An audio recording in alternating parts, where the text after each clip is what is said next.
Hey, my name's Tom. I was like every other normal kid. I had my mom and dad who were both Christian. I was about 14. I'm already kind of like removed from my family. I'm not really thinking about God that much. I'm in middle school. I started kind of drifting away. My dad and I, our relationship wasn't always that good. We kind of were always fighting a lot. My dad gets really sick. I come home one day and I go right in my room and I walk past my dad and he's sitting on the couch and he says to me, he goes, "Hey Tom, I'm not feeling too well. I'm gonna go to the hospital." And I'm like, "Okay, see ya." And that was the last conversation that I had with him. He went up to the hospital and he ended up having to have triple bypass surgery on his heart. We walk into his room and he is in a coma. And my mom just says, "Tom, we're here. You can go home now." And the moment she says you can go home now, he dies.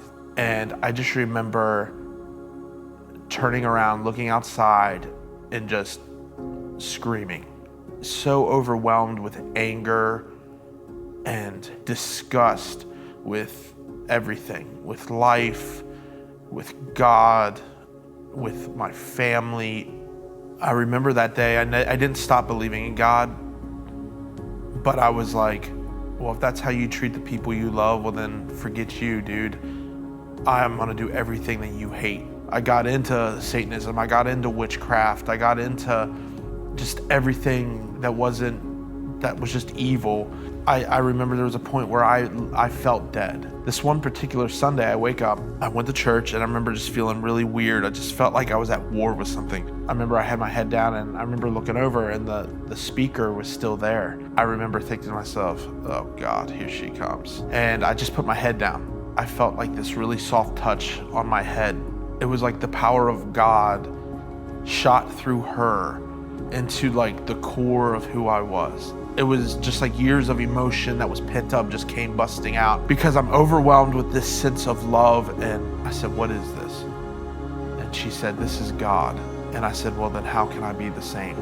My life dramatically changed after that. But all while that was going on, I was still struggling with things. In my 20s, ended up getting into a depression that lasted for about 8 years. I wasn't feeling God. I wasn't feeling His presence. I wasn't feeling church. I wasn't feeling people. I wasn't feeling work. And I thought that maybe I should just kill myself. I was so lost in how I felt. And just, I allowed like how I feel dictate my life instead of basing it on like the truth of who Jesus is and who God is, and that His Spirit lives inside of me, and that He's for me, and it has nothing to do with how I feel. I got a glimpse of encountering God when I got saved, but in my 20s was like the moment of like really getting to know Him. Like I can become the man He created me to be, and I can live out and be empowered by His Spirit. Life is going to happen, but I know who I am, and I know who He is in me.